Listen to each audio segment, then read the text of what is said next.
Dear students, welcome back to the YouTube channel of Aravali Senior Secondary School Kathumar. जैसा कि पता है कि अपना जो ग्रामर का पार्ट था वो ग्रामर का पार्ट अपना कंप्लीट हो चुका है। मैंने पहले ही बताया था ग्रामर में जो है वो ग्रामर में हमने आपको पहले एक्टिव पैसिव वॉइस कराए थे, उसके बाद डायरेक्ट इनडायरेक्ट कराए थे और उसके बाद मॉडल्स कराए थे और उसके बाद आपको टेंस कराए हैं। तो ये यानी कि ये 4 टॉपिक इस बार हमारे सिलेबस में है ग्रामर के संबंध में। तो ग्रामर जो है वो हमारी यहाँ तक कंप्लीट होती है।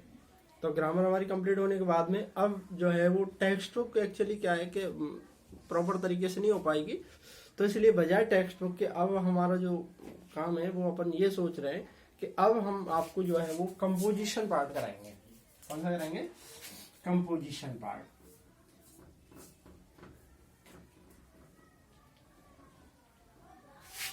अब हम आपको कंपोजिशन पार्ट कराने वाले हैं यहाँ पे। और कंपोजिशन जो पार्ट आपका है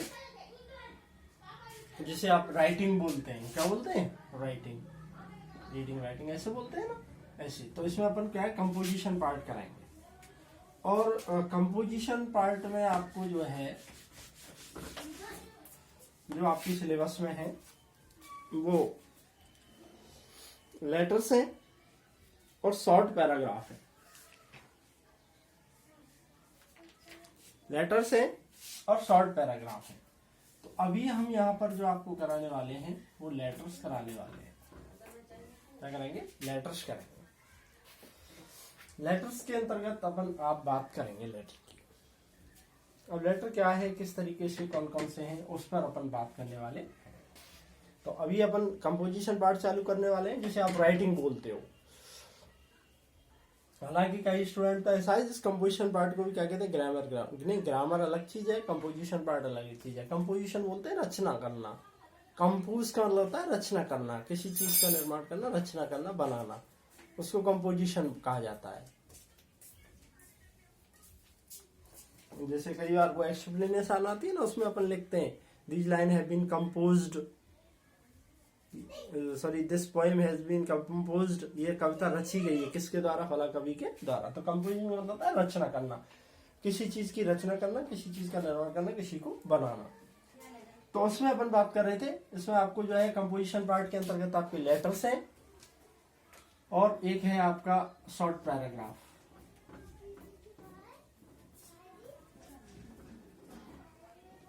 तो इस पर अपन बात करने वाले हैं। अभी फिलहाल जो अपन बात करेंगे वो लेटर्स के ऊपर अपन बात करने वाले हैं। लेटर्स का किस किस तरीके से होता है।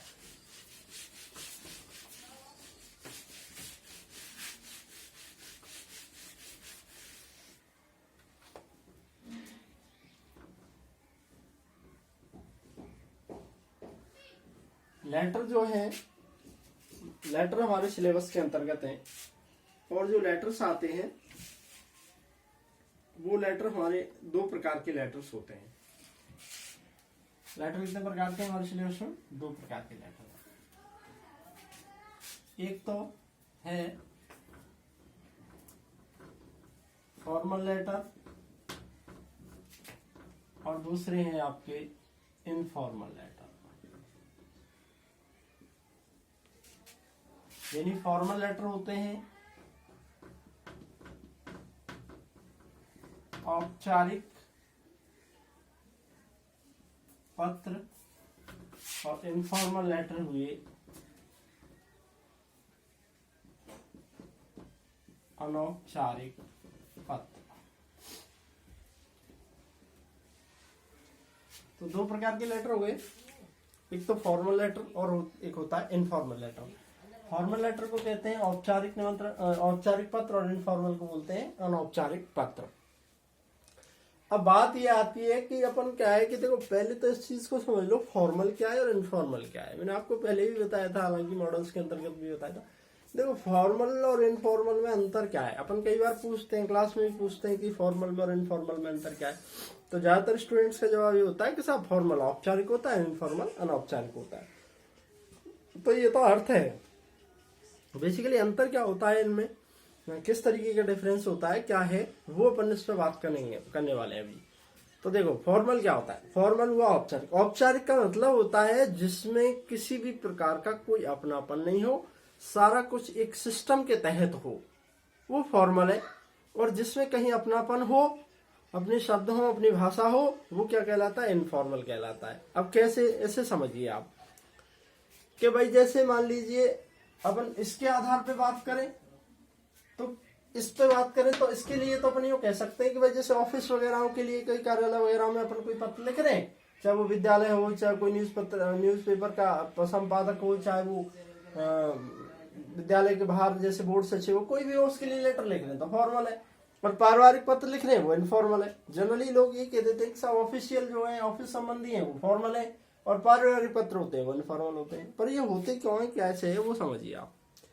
देखिए क्या होता है कि इसमें जो है फॉर्मल और इनफॉर्मल समझिए कैसे होता है कि फॉर्मल अपन कई बार यूज करते हैं कि एक क्या हुआ, हाँ एक फॉर्मेलिटी सी थी, मतलब ऐसा करना जरूरी था।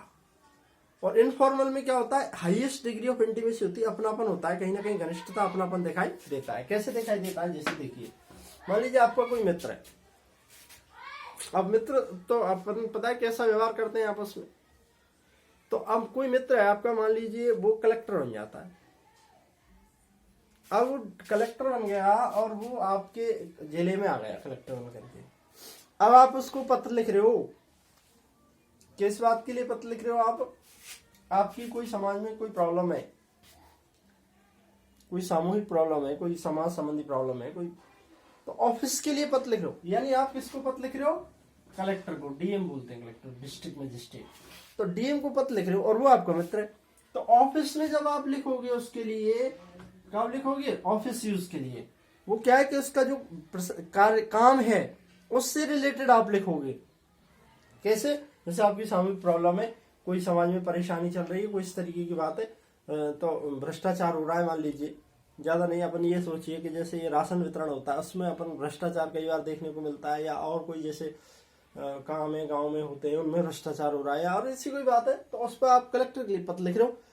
तो चाहे वो आपका मित्र है, लेकिन आप कैसे लिखोगे, हिंदी में जैसे अपन बात करें, श्रीमान कलेक्टर साहब, जिला कलेक्टर भरतपुर महोदय, उपरोक्त अंतर्गत निवेदन विषय लिखेंगे कि इससे संबंध में जो भी है कि साहब राशन वितरण में घपला हो रहा है, भ्रष्टाचार हो रहा है, या अन्य किसी काम में भ्रष्टाचार हो रहा है, और कोई बात है उस विषय में।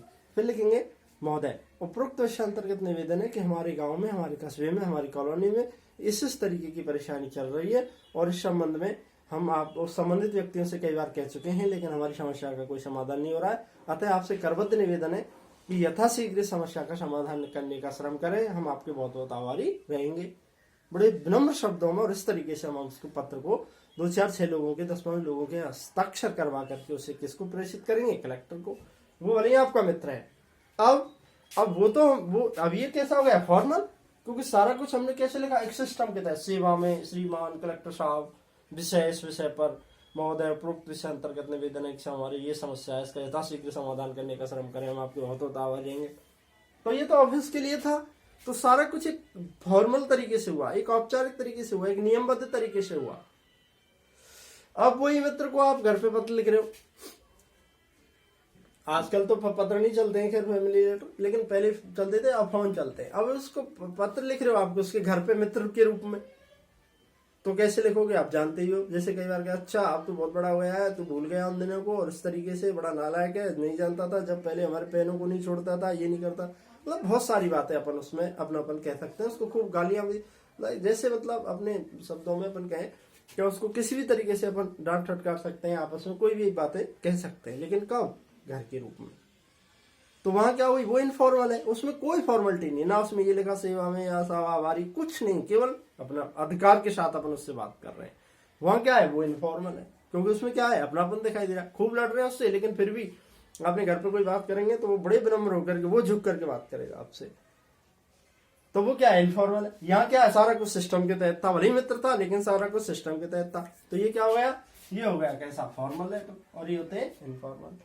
तो इस तरीके से इसमें अपनापन दिखाई देता है, अपने शब्द होते हैं। लेकिन यहाँ तो सब कुछ एक सिस्टम के तहत करना पड़ता है, एक जो है एक तरीके के तहत करना पड़ता है, इसलिए क्या है, ये फॉर्मल है और वो इनफॉर्मल है। तो इस तरीके से होते हैं क्या, फॉर्मल लेटर और इनफॉर्मल लेटर।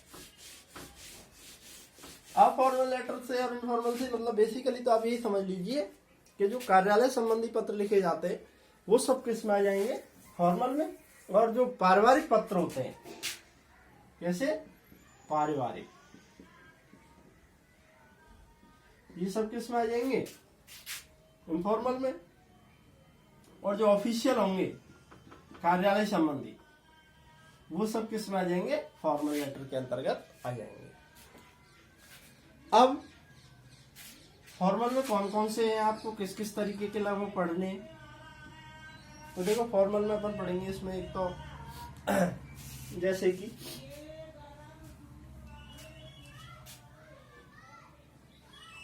कंप्लेन लेटर,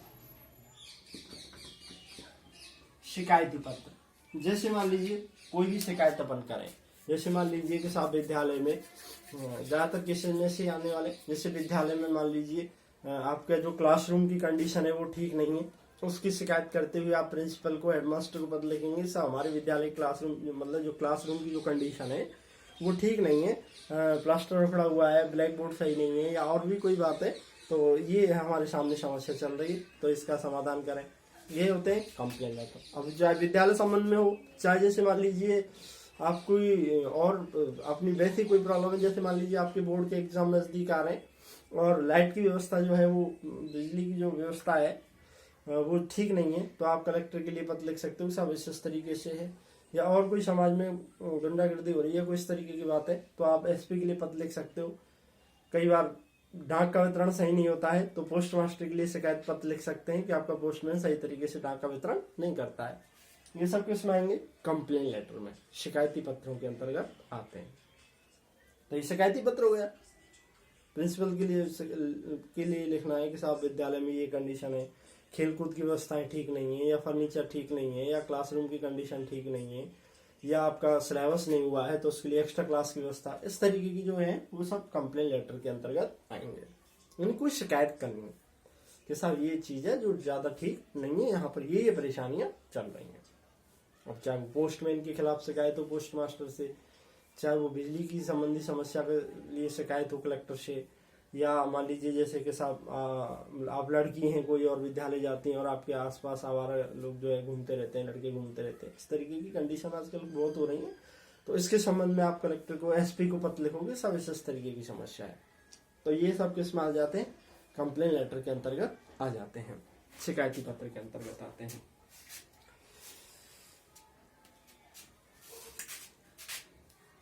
इसमें ही है आपके लेटर ऑफ रिक्वेस्ट, निवेदन के लिए। अब निवेदन करना है कि साहब आपके विद्यालय में मतलब जैसे मान लीजिए निवेदन करना है किसी मैटर पे, मान लीजिए जैसे कि आपको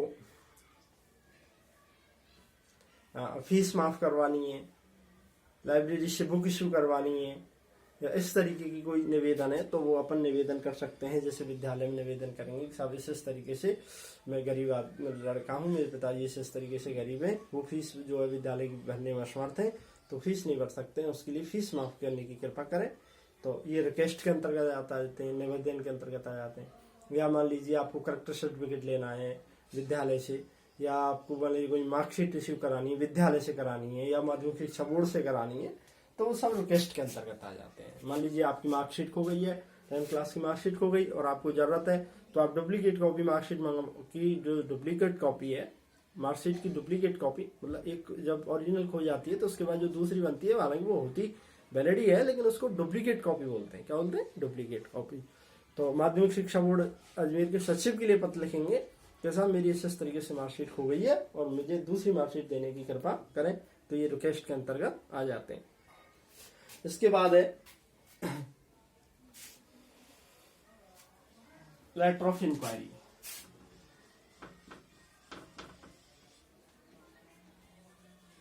जांच करनी है किसी चीज की, किसी बारे में जानकारी लेनी है, वो लेटर्स ऑफ इंक्वायरी के अंतर्गत आते हैं। और इसी के अंतर्गत एक आता है लेटर टू एडिटर, संपादक के लिए पत्र। Letter to editor, letter to editor क्या मतलब होता है, जैसे मान लीजिए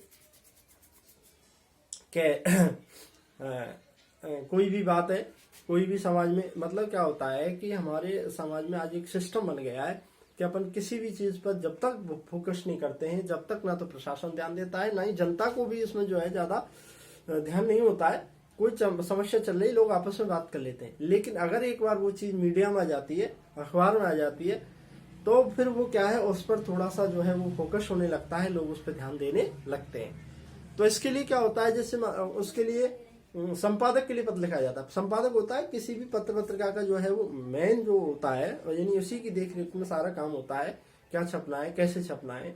तो वो एडिटर होता है। वो कौन होता है? एडिटर। तो एडिटर के लिए पत्र लिखा जाएगा कि साहब हमारे जो है, जैसे मान लीजिए अब कोई समस्या है, ज्वलन समस्या चल रही समाज के सामने, उस पर प्रशासन का ध्यान हो, सरकार का ध्यान हो, तो उस पर ध्यान देने के लिए अपन क्या है कि पत्र लिखते हैं। किसके लिए पत्र लिखेंगे? एडिटर के लिए। जैसे मान लीजिए समाज में महंगाई बहुत बढ़ रही है, तो महंगाई की समस्या के लिए अपन एडिटर उसको पत्र लिखेंगे कि साहब जो है आज महंगाई की बहुत बड़ी समस्या चल रही है, रोजाना काम में आने वाले वस्तुओं की कीमतें दिन प्रतिदिन बढ़ती चली जा रही हैं, तो इसके लिए सरकार को उचित कदम उठाने चाहिए। क्या क्या कदम उठाने चाहिए, इस तरीके का सुझाव भी अपन उसमें दे सकते हैं, या अपन कहेंगे कि भाई उसको इस तरफ ध्यान देना चाहिए। तो ये किस में आते हैं? Letter to editor. अब चाहे वो महंगाई की समस्या हो, चाहे मान लीजिए कई बार क्या होता है, बड़े बड़े शहरों में आवारा पशु घूमते रहते हैं, स्टे एनिमल्स जिन्हें बोलते हैं। वो क्या करते हैं कि मतलब मेन मार्केट में घूमते रहते हैं, और वैसे ही ट्रैफिक की बहुत बड़ी समस्या होती है, और वो मेन मार्केट में घूमते रहते हैं, और वो इस तरीके के हो जाते हैं कि मतलब वो डरते भी नहीं है, और कई बार ऐसा मतलब बहुत बड़ा नुकसान वो जो है वो कर देते हैं। खतरनाक एक्सीडेंट भी उनकी वजह से हो जाता है। बीच रोड पे बैठे हैं तो बैठे ही रहेंगे, वो हटेंगे नहीं, अगर हटाते भी हैं तो वो जो है मारने के लिए तैयार रहते हैं।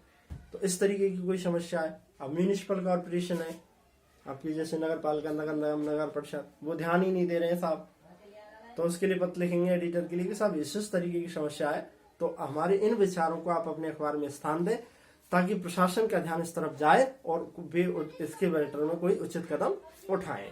तो वो क्या होते हैं? वो लेटर टू एडिटर के अंतर्गत आते हैं। इसी के अंतर्गत फिर आ जाता है आपका, इसी में आपका क्या जाता है, ईमेल भी आ जाता है। ईमेल, इलेक्ट्रॉनिक मेल बोलते हैं इसको, यानी कि कोई जो है इंटरनेट के द्वारा जो कोई भी सूचना भेजनी करनी है वो ईमेल के अंतर्गत आता है।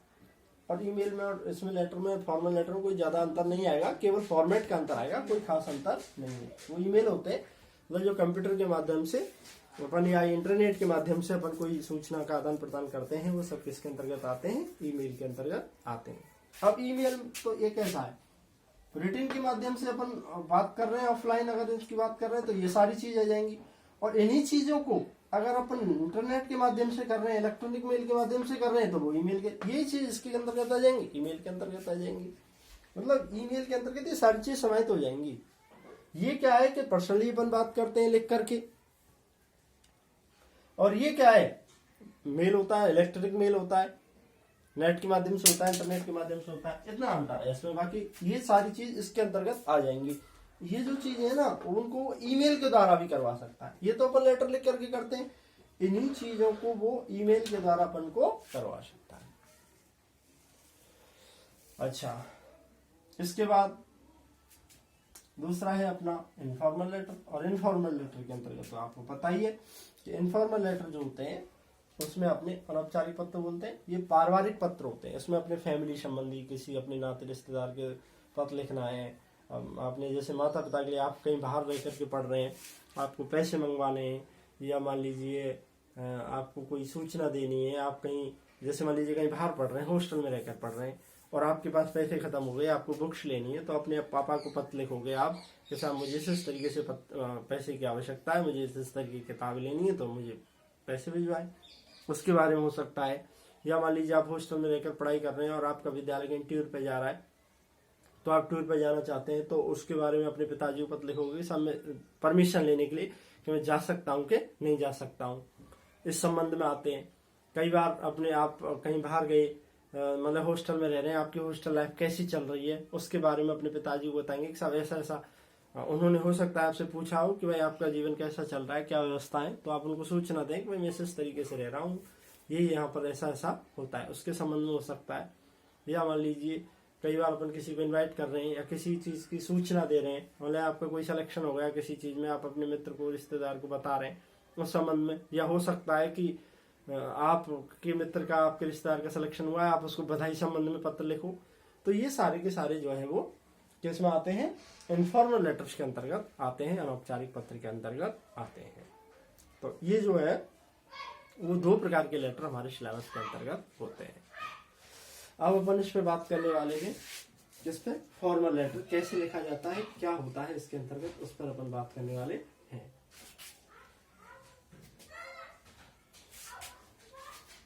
इस तरीके से होंगे।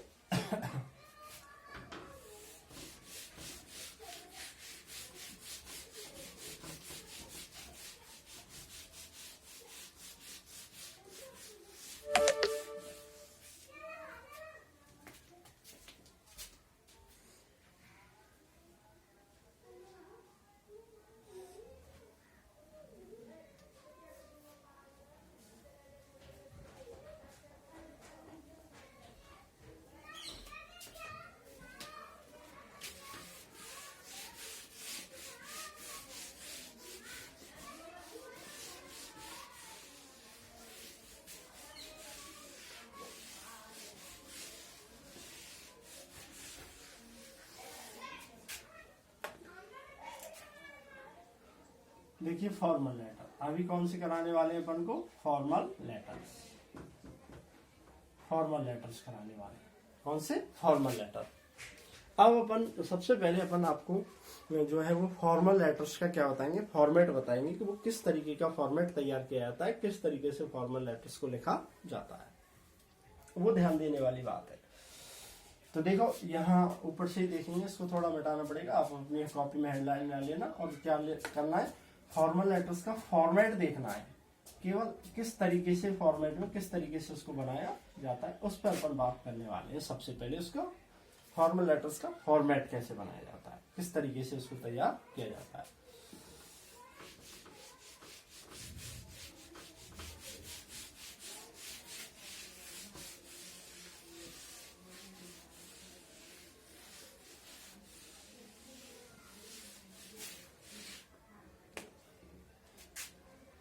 तो देखो सबसे पहले क्या करते हैं फॉर्मल लेटर्स में, यहां आता है सेंडर्स एड्रेस, यानी भेजने वाले का पता। क्या आएगा, सेंडर्स एड्रेस, भेजने वाले का पता। उसके बाद अपन लिखेंगे नीचे, उसके तुरंत बाद लिखेंगे डेट। कौन सी डेट लिखनी है, वो डेट लिखनी है जिस दिन अपन लेटर लिख रहे हैं, जिस दिन हमारा पत्र लिखा जा रहा है उस दिन की अपन क्या लिखेंगे, यहाँ पे डेट लिखेंगे। उसके बाद यहाँ से आप एक लाइन छोड़ देंगे, और एक लाइन छोड़ने के बाद में फिर क्या करना है, दा, ठीक इसी शीट में बिल्कुल एकदम यहाँ से दा लिख करके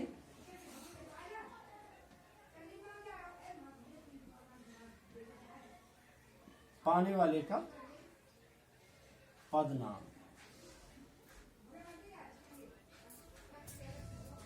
यानी कि रेसिपिएंट्स पोस्ट, जिसको आप पत्र भेज रहे हो उसकी पोस्ट यहाँ पे आ जाएगी। कैसे आ जाएगी, जैसे मान लीजिए आप प्रिंसिपल के लिए लिख रहे हैं तो द प्रिंसिपल, हेडमास्टर के लिए लिख रहे हैं तो द हेडमास्टर, पोस्ट मास्टर के लिए लिख रहे हैं तो द पोस्ट मास्टर, माध्यमिक शिक्षा बोर्ड सचिव के लिए लिख रहे हैं तो द सेक्रेटरी, या एडिटर के लिए लिख रहे हैं तो द एडिटर, ऐसे आ जाएगा। उसके बाद फिर यहां लिखेंगे नीचे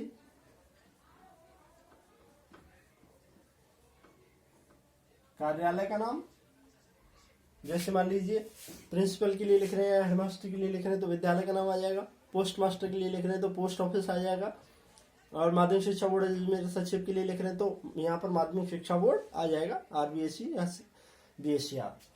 उसके बाद स्थान, कि वो स्थान कहाँ पर है, इस तरीके से यहाँ पर स्थान लिखेंगे। अगली वाली लाइन में फिर लिखेंगे सब्जेक्ट, यानी सब्जेक्ट से मतलब है कि पत्र किस विषय पर लिखा जा रहा है। अब जो भी ये सब्जेक्ट होगा, ये सब्जेक्ट डेफिनेटली आपको जो है वो क्वेश्चन पेपर में दिया हुआ आएगा। क्वेश्चन पेपर में आपको एड्रेस दिया हुआ आएगा कि भाई एड्रेस क्या मतलब, ये क्या कहते हैं इसको, सब्जेक्ट दिया हुआ आएगा। एड्रेस हो ना हो कोई बात नहीं, लेकिन सब्जेक्ट तो डेफिनेटली दिया हुआ आएगा। जब सब्जेक्ट नहीं पता होगा तो हमें क्या पता है लिखेंगे काय पे, तो उसमें सब्जेक्ट दिया हुआ आएगा कि भाई इस विषय पर आप पत्र लिखिए। जैसे मान लीजिए आप माध्यमिक शिक्षा बोर्ड अजमेर सचिव के लिए पत्र लिख रहे हैं कि आपको साहब मार्कशीट की कॉपी चाहिए, तो कैसे लिखेंगे सब्जेक्ट में, for the duplicate copy of marksheet. यानी आपको पोस्टमैन के खिलाफ शिकायत करनी है, पोस्ट मास्टर थे तो कंप्लेंट अगेंस्ट द पोस्टमैन। किसी वस्तु की शिकायत करनी है, आपने कोई सामान खरीदा उसमें कोई डिफेक्ट है तो complaint about the defective washing machine, watch, mobile phone जो भी है। तो इस तरीके से क्या आएगा, सब्जेक्ट आएगा, और सब्जेक्ट डेफिनेटली आपको दिया हुआ आएगा। उसके बाद फिर यहां से लिखेंगे अपन सर। सर कर दो, डियर सर कर दो, रेस्पेक्टेड सर कर दो, कोई दिक्कत नहीं है। नीचे वाले लाइन में लिखेंगे विद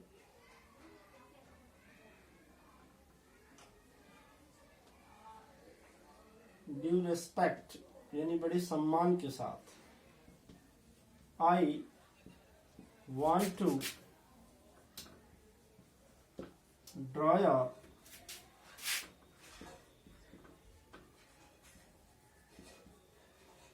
काइंड अटेंशन। बड़े सम्मान के साथ मैं आपका ध्यान आकर्षित करना चाहता हूं काय पर, इन अबव मेंशन मैटर।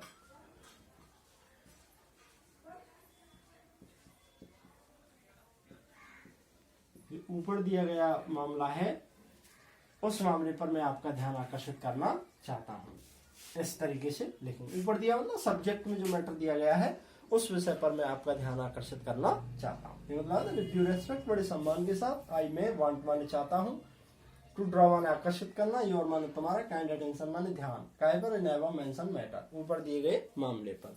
ऊपर दिए गए मामले पर मतलब जो सब्जेक्ट में दे रखा है उस विषय पर मैं आपका ध्यान आकर्षित करना चाहता हूँ।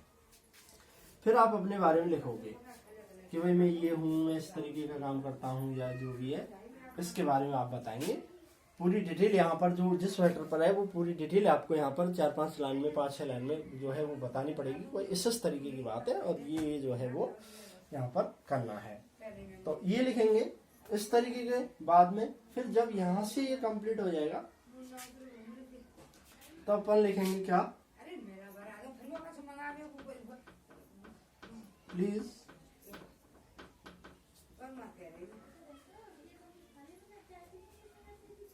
लुक इनटू द मैटर, कृपया इस मामले को देखें, एंड डू नीडफुल सो, और वो काम करें जो करने लायक है। आई शैल बी, अगर कोई इंडिविजुअल प्रॉब्लम है तो आई, और नहीं तो वी शैल बी हाईली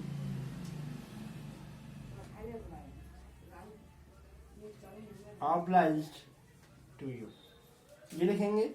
इसका मतलब होता है please look into the matter, कृपया इस मामले को देखें, एंड डू वो करें जो नीडफुल माने आवश्यक हो, सून माने जल्दी से जल्दी। आई या वी, अगर इंडिविजुअल प्रॉब्लम है कोई बात है तो आई, और सामूहिक है जैसे मान लीजिए क्लासरूम कंडीशन खराब है तो उसके लिए शिकायत के लिए पत्र लिखा है आपने हेडमास्टर को, तो अपन क्या लिखेंगे, वी, क्योंकि एक की थोड़ी है सबकी है। समाज की कोई प्रॉब्लम है तो वी, तो यहाँ लिखेंगे आई या we shall be highly obliged to you, मैं या हम आपके बहुत बहुत आभारी रहेंगे। उसके बाद फिर नीचे लिखना है। इसके बाद यहाँ जगह नहीं है, यहाँ लिखूंगा, यहाँ एड्रेस लिखा हुआ है, मतलब ये लिखना है यहाँ पे। आपको एड्रेस बता देता हूँ, ध्यान देना। एड्रेस हो जाएगा सेंटर से एड्रेस, भेजने वाले का पता, जो पत्र भेज रहा है उसका एड्रेस आ जाएगा, डेट आ जाएगी। तो मैं जगह नहीं थी नीचे, इसलिए मुझे यहाँ लिखना पड़ रहा है। यहाँ लिखना है, ध्यान देना, मैं यहाँ लिख रहा हूँ। कैसे लिखेंगे फिर नीचे, थैंक्स, थैंक्स लिख करके योर्स फेथफुली या ओबीडियंटली। अब यहां पर और यहां क्या आएगा, सेंडर्स नेम, भेजने वाले का नाम। अब योर्स फेथफुली और ओबीडियंटली। देखो ओबीडियंटली आपको कब लिखना है, ओबीडियंटली तो केवल आपको उस कंडीशन में लिखना है जब आप एज ए स्टूडेंट यानी एक विद्यार्थी के रूप में विद्यालय में पत्र लिख रहे हैं तो ओबीडियंटली लिखना है, नहीं तो आपको क्या लिखना है, फेथफुली ही लिखना है, आपको ओबीडियंटली नहीं लिखना है। क्या लिखना है, आपको हमेशा फेथफुली लिखना है, ओबिडेंटली कब लिखना है? जब आप विद्यार्थी के रूप में विद्यालय में पत्र लिख रहे हो तो आपको ओबिडेंटली लिखना है, नहीं तो आपको ओबिडेंटली नहीं लिखना है, केवल आपको योर्स फेथफुली ही लिखना है, केवल फेथफुली लिखना है, ओबिडेंटली इसके अंतर्गत नहीं लिखना है आपको। ओबिडेंटली मैंने बताया केवल आप विद्यार्थी के रूप में जब विद्यालय में पत्र लिख रहे हो, जैसे मान लीजिए आप क्लास के मॉनिटर है, आपकी क्लासरूम कंडीशन खराब है, हेडमास्टर के लिए पत्र लिखा तो आप ओबिडेंटली लिख दोगे।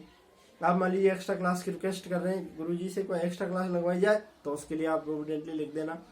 आप मतलब विद्यालय में आप कोई काम कर रहे हो और विद्यार्थी हो उसी विद्यालय के, तो आप उसमें ओबिडेंटली लिख सकते हो, नहीं तो आपको केवल फेथफुली लिखना है। इस तरीके से हमारा जो है वो क्या हो जाता है, फॉर्मेट तैयार हो जाता है। तो ध्यान देने वाली बात है, क्या क्या बताया मैंने आपको। सबसे पहले मैंने आपको बताया है कि क्या करना होता है, ऊपर ऊपर सबसे पहले अपन को एड्रेस लिखना होता है। क्या लिखना होता है? एड्रेस लिखना होता है, पत्र लिखना होता है। किसका? वो सॉरी किसका पता लिखना होता है? भेजने वाले का पता लिखना होता है, सेंडर्स एड्रेस होता है, भेजने वाले का पता। उसके बाद डेट, कौन सी डेट? जिस दिन पत्र लिख रहे हैं। उसके बाद एक लाइन छोड़ देंगे, उसके बाद लिखना है दा लिख करके पाने वाले का पद नाम, रेसिपिएंट्स पोस्ट, पाने वाले का क्या आ जाएगा? पद नाम आ जाएगा, रेसिपिएंट पोस्ट पाने वाले का पद नाम। जैसे हेडमास्टर के लिए लिख रहे हैं तो हेडमास्टर, प्रिंसिपल के लिए लिख रहे हैं तो द प्रिंसिपल, सचिव के लिए लिख रहे हैं तो द सेक्रेटरी, पोस्ट मास्टर के लिए लिख रहे हैं तो द पोस्ट मास्टर, एडिटर के लिए लिख रहे हैं तो द एडिटर। इस तरीके से यहाँ पर पद नाम आ जाएगा। उसके बाद इसके कार्यालय का नाम लिखेंगे, कार्यालय का नाम लिखेंगे। जैसे प्रिंसिपल है, हेडमास्टर लिखेंगे तो विद्यालय का नाम लिख देंगे। बोर्ड सचिव के लिए लिख रहे हैं तो बोर्ड का नाम यानी BSER या RVSE लिख देंगे। या मान लीजिए पोस्ट मास्टर के लिए लिख रहे हैं तो पोस्ट ऑफिस लिख देंगे। SP के लिए लिख रहे हैं SP ऑफिस, DM ऑफिस ऐसे लिख देंगे। एडिटर के लिए लिख रहे हैं तो पत्र पत्रिका का नाम आ जाएगा। इस तरीके से यहाँ पे लिखेंगे। उसके बाद आता है सब्जेक्ट। सब्जेक्ट मतलब विषय, किस विषय पर आप पत्र लिख रहे हो, तो वो विषय लिख देंगे और वो डेफिनेटली क्वेश्चन में दिया हुआ आएगा। उसके बाद नीचे लिखना है सर या डियर सर या रेस्पेक्टेड सर भी लिख सकते हैं। फिर लिखेंगे विद ड्यू रेस्पेक्ट, बड़े सम्मान के साथ, I want to draw your kind attention, मैं आपका ध्यान आकर्षित करना चाहता हूँ। काय पर? एन अबव मेंशन मैटर, ऊपर जो दिया गया मामला है उस पर मैं आपका ध्यान आकर्षित करना चाहता हूँ। फिर इसके बाद नीचे लिख देंगे प्लीज कृपया लुक इनटू द मैटर, इस मामले को देखें, एंड डू, वो काम करें जो नीडफुल माने आवश्यक हो। आई या we shall be highly obliged to you, मैं या हम आपके बहुत बहुत आभारी रहेंगे।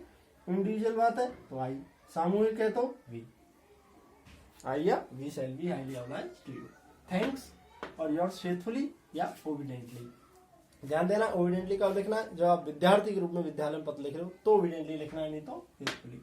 यहाँ सेंडर्स नेम आ जाएगा, भेजने वाले का क्या आ जाएगा? नाम आ जाएगा आपको। तो इस तरीके से क्या हो जाता है, हमारा फॉर्मल का फॉर्मेट तैयार हो जाता है कि इस फॉर्मेट में अपन को बनाना है। ज्यादा कुछ नहीं है, बीच में अपन को 3-4-5 लाइन का लिखना है जो भी मैटर्स को इंक्लूड करते हैं कि भाई ये बात है और इसको आप इस तरीके से करें, वो चीज यहाँ पर आपको आ जाएगी। ये है, ये आपका फॉर्मल का क्या हो जाता है? फॉर्मेट तैयार हो जाता है। अब ध्यान देने वाली बात यह है कि अब क्वेश्चन कैसे आएगा, उसका जवाब कैसे लिखना है, इस पर अपन नेक्स्ट वीडियो में बात करेंगे। लेकिन आपको अब क्या करना है कि इस पूरे मैटर को याद रखना है आपको ढंग से, कि पहले क्या लिखना है, फिर बाद में क्या लिखना है उसके नीचे, और कहाँ तक पूरा ये फॉर्मेट है आपको अभी लिखेंगे और इसको आप ढंग से याद कर लेंगे कि किस किस तरीके से इसको करना है। क्योंकि अपन जब नेक्स्ट वीडियो में बात करेंगे, जब क्वेश्चन बताएंगे तो इसको आप मतलब हालांकि एक बार लिखाऊंगा, फिर आपको ये हो जाना चाहिए कि केवल अपन किस पे बात करें, बीच के मैटर पर बात करें, इस पर उस पर अपन को कोई बात करने की आवश्यकता नहीं पड़े। तो इसलिए आप इसको ढंग से पहले क्या कर लेना, याद कर लेना, अपने दिमाग में बैठा लेना कहाँ कैसे क्या लिखना है। और अब जो है इसलिए इसको ढंग से कर लेना है। उसके बाद फिर नेक्स्ट वीडियो में आपको बताऊंगा कि क्वेश्चन कैसे आएगा, उसका जवाब अपन को कैसे कैसे लिखना है, इस बात पर अपन फोकस करेंगे। तो पहला काम आपका ये रहेगा, इसको ढंग से करें। और दूसरी बात मैंने आपको पहले बताई है कि जो ग्रामर के जो पार्ट हमने करा दिए हैं, ग्रामर अपनी पूरी हुई है, उसको आप एक्सरसाइज करते रहें, डेली उसके एक्सरसाइज करें। कोई प्रॉब्लम है तो कमेंट करके मुझसे पूछें। मैंने अपना पर्सनल व्हाट्सएप नंबर दे रखा है आपको, व्हाट्सएप पे मुझे कांटेक्ट कर सकते हैं, मैसेज कर सकते हैं कि साहब ये प्रॉब्लम है, और उसका मैं आपको जवाब दूंगा। और कमेंट उस पर भी कर सकते हैं, लेकिन पर्सनल व्हाट्सएप नंबर पर भी मुझे कमेंट करके बता सकते हैं कि सर ये बात है, कैसे होगा या क्या है, जो भी प्रॉब्लम है वो बता सकते हैं।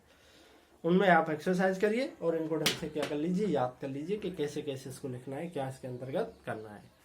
तो अब क्वेश्चन कैसे आएगा, उसका जवाब कैसे लिखना है, क्या अपन को बीच में लिखना है, मैंने बीच में लाइन छोड़ी है ना, इसमें क्या लिखना है, कैसे लिखना है, ये अपन जो है वो नेक्स्ट वीडियो में बात करेंगे। उम्मीद करता हूँ समझ में आया होगा। धन्यवाद। मेहनत करते रहिए, अच्छी तरह से मेहनत कीजिए। किसी के बहकावे में नहीं आना है कि एग्जाम नहीं होंगे। कई बार क्या है, लोग गुमराह करते रहते हैं, एग्जाम नहीं होंगे, ये होगा वो होगा। किसी के बहकावे में नहीं आना है। एग्जाम डेफिनेटली होने हैं, और मतलब होने हैं। तो आप अपनी तैयारी जो है वो बरकरार रखिए। अब कैसे होने हैं, क्या करना है, ये गवर्नमेंट का काम है। हमारा काम केवल पढ़ना है और आप पढ़ते ही रहिए। तो मतलब अगर अपन किसी चीज को पढ़ रहे हैं तो उसमें अपने को नुकसान डेफिनेटली नहीं होने वाला है, फायदा ही होगा, नुकसान नहीं होगा। मान लीजिए कई बार कहते हैं साहब, मान लीजिए ये हट गया सिलेबस में से, हालांकि 40% सिलेबस आरबीएसई ने ऑलरेडी कम कर दिया है। अब होने के कोई इससे ज्यादा चांस तो दिख नहीं रहे, लेकिन बाय द वे अगर और भी होता है 10-5% सिलेबस डाउन होता भी है, तो मान लीजिए अपन ने जो चीज पढ़ ली और वो अगर हट गई तो इससे हमारे ऊपर फर्क कोई नहीं पड़ रहा है। लेकिन अगर नहीं पढ़ी तो प्रॉब्लम आ जाएगी। इसलिए हालांकि जो 40% सिलेबस हुआ है उसको कम करते हुए तो मैं करा ही रहा हूँ आपको, लेकिन और भी अगर कोई हटता है तो उस पर ध्यान नहीं देना। अभी जो है अपना, उस पर अपन को पूरा फोकस करना है, उस पर पूरी तरीके से अपन को पढ़ाई करनी है। बिल्कुल ऐसे पढ़ाई करनी है जैसे हर साल करते थे। ये नहीं सोचना है कि साहब एग्जाम होंगे नहीं होंगे, क्या होगा, इन फालतू बातों में बिल्कुल भी ध्यान नहीं देना है। तो धन्यवाद, बाय।